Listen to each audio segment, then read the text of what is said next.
it's okay. I see a fin out there, and I think I might be able to get a shark, a ray. We'll kind of see how it goes, but otherwise, fingers crossed. Hi everyone. I want to provide a little bit of context of what exactly I'm doing and how I got here. So first of all, I'm spending the next week in Foster City, California, which is in San Mateo County. And I decided to try and do a little bit of fishing.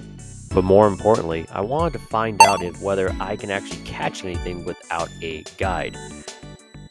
And of course, by doing this, I need to do my homework. So after studying a little bit about wind, lunar theory, getting tackle from Pitbull Tackle, and getting a whole bunch of squid, I was able to find a perfect spot.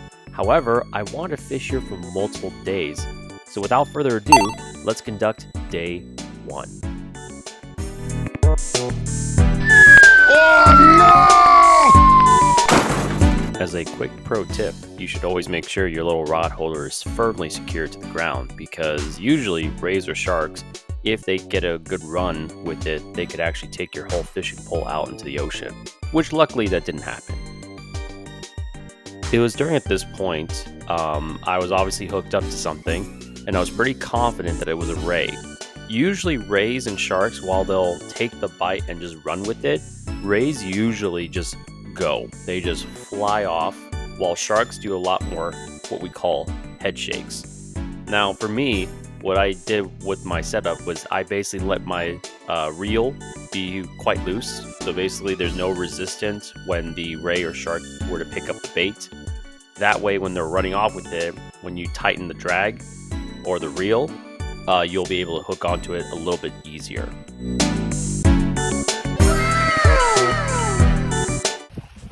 Here's my first ever ray from San Mateo. Look at the size of this one. Put up a hell of a fight. He was literally just right over there. All right, we're gonna let this guy go. This bat ray's wingspan was about 30 inches long. And luckily, after we dehooked it, we sent it on its merry way. First one released. All right, let's go get that shark now. During the high tides, it is often that both bat rays and leopard sharks cruise around the shallow areas looking for food. And I saw some stuff like dorsal fins and other signs of potential sharks. However, once I threw my line out again, I noticed there was some tapping. Setting the hook once again, I got another fight on my hand, but otherwise, fish on.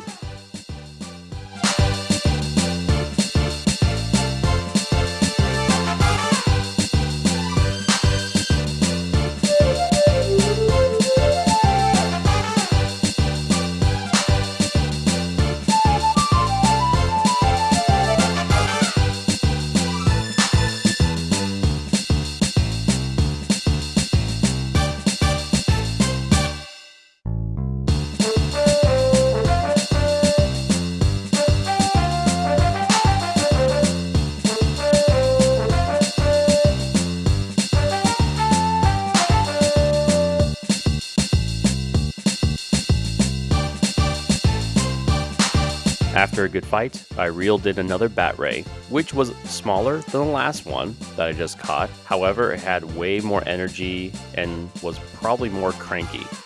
After taking a nice selfie with it though, I measured the wingspan to be about 18 inches in length. Smaller, but still a good fight. It's kind of funny, after I released it, it was sticking its tail up at me. Almost like this is the stingray's equivalent of flipping me off. But that wraps up day 1. Moving on to day 2. Oh.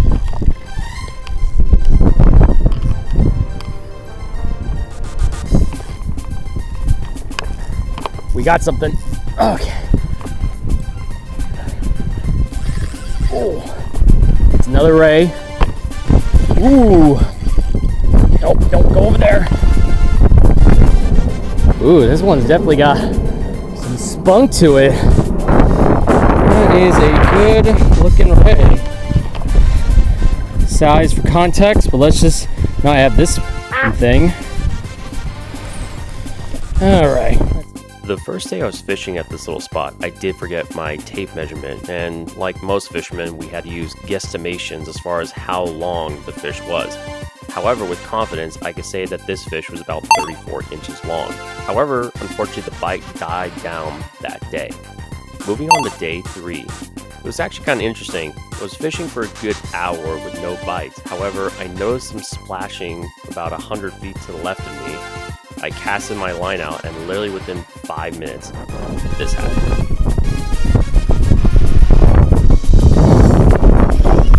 There we go! Yeah!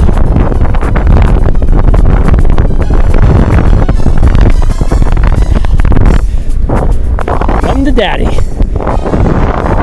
And of course, my camera did not capture the entire fight, but this was the biggest ray yet. And I was actually really happy about it. At this time, I was trying to figure out how exactly am I supposed to take a picture of it with just me, myself, and I. However, during this time, a father and his son was actually coming by and saw the commotion and wanted to check it out. And I was very grateful that they were able to take a picture of me with it. So first of all, thank you to Neil and his dad for taking this photo with me. The bat ray measured up to being about 37 inches as far as wingspan goes, and it was definitely the biggest ray of the day. After letting it go, I concluded that that was the end of my little solo 3-day trip, and the only thing I could really say is it was a success. I can't wait to come back here and fish here again, and hopefully I'll get a shark. Otherwise, thanks for tuning in and watching. See you guys soon.